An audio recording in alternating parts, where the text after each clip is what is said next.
నమస్తే, welcome to KK news. నేను శ్రీదేవి. వంగ గీత జనసేనలో చేరుతున్నారా? లెక్కింపునకు ముందే జంప్ తప్పదా? ఈ వార్తలో నిజమెంత? ఆ పరిస్థితుల్లో ఆమె ఉన్నారా? ఇప్పుడు ఏపీ పొలిటికల్ సర్కిల్లో ఇదే చర్చ నడుస్తోంది. పిఠాపురం నియోజకవర్గంలో పవన్ పై వంగ గీత పోటీ చేసిన సంగతి తెలిసిందే. ప్రారంభంలోనే వంగ గీతపై తన అభిప్రాయాన్ని చెప్పారు పవన్. ఆమె మంచి నాయకురాలని అభినందించారు కూడా. ప్రజారాజ్యం పార్టీతోనే ఆమె రాజకీయ జీవితం ప్రారంభించిన విషయాన్ని కూడా గుర్తు చేశారు.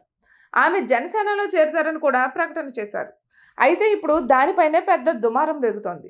పవన్ కళ్యాణ్ గెలుపు పక్కా అని విశ్లేషణలు ఉన్నాయి. మెజారిటీయే లెక్క అని ప్రచారం జరుగుతోంది.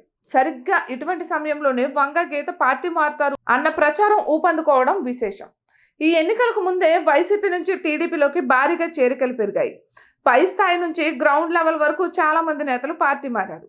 ఒకవేళ వైసీపీ అధికారంలోకి రాకపోతే ఉన్నవారు సైతం పార్టీ మారడం ఖాయం. కానీ జగన్ మాత్రం ధీమాతో ఉన్నారు. 150కి పైగా సీట్లు గెలుపొందుతామని ధీమా వ్యక్తం చేస్తున్నారు. కానీ గ్రౌండ్ లెవెల్లో ఆ పరిస్థితి కనిపించడం లేదు. పైగా కూటమి నేతలు సైతం ధీమాతో ఉన్నారు. 120కి పైగా సీట్లను గెలుచుకుంటామని భావిస్తున్నారు. నారా లోకేష్ లాంటి వారైతే తాము 160 సీట్లకు పైగా గెలుచుకుంటామని ఘంటాపథంగా చెబుతున్నారు. ఇటువంటి సమయంలో చాలా మంది వైసీపీ నేతలు భయపడుతుండడం మాత్రం వాస్తవం. అందులో భాగంగానే చాలా మంది పార్టీ మారేందుకు సిద్ధంగా ఉన్నారని ప్రచారం సాగుతోంది. వంగ గీత విషయంలో ఇలాంటి టాక్ నడుస్తోంది. ఈ ఎన్నికల్లో బొటాబొటి మెజార్టీ వచ్చిన మిగతా పార్టీల ఎమ్మెల్యేలను తమ వైపు తిప్పుకోవాలన్నది వైసీపీ ప్లాన్ గా ప్రచారం జరుగుతోంది. అదే సమయంలో కూటమి ప్రభుత్వం అధికారంలోకి వచ్చిన వైసీపీ ఖాళీ అవ్వక మానదు. అందులో భాగంగానే వైసీపీకి చెందిన చాలా మంది అభ్యర్థులు ముందుగానే తమకు టచ్లోకి వచ్చారని టీడీపీ నేతలు ప్రచారం మొదలుపెట్టారు. వంగ గీత విషయంలో పవన్ గతంలో చేసిన వ్యాఖ్యలు, ఆమె చర్యలు ఒకేలా ఉన్నాయి. ఇటీవల ఒక టీవీ ఇంటర్వ్యూలో మాట్లాడిన గీత చిరంజీవిపై తనకున్న అభిమానాన్ని చాటుకున్నారు. అటు పవన్ పై తాను విమర్శలు చేయలేదని, మున్ముందు చేయనని కూడా చెప్పుకొచ్చారు. దీంతో అనుమానాలు బలపడడానికి కారణమయ్యాయి.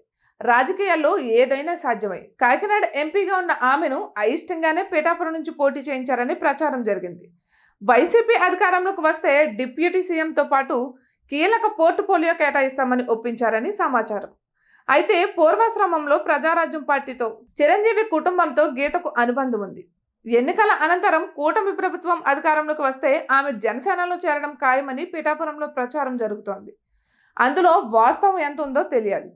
ఇక ఇటువంటి మరెన్నో వీడియోస్ కోసం కేకే న్యూస్ తెలుగు ఛానల్ని సబ్స్క్రైబ్ చేసుకోండి.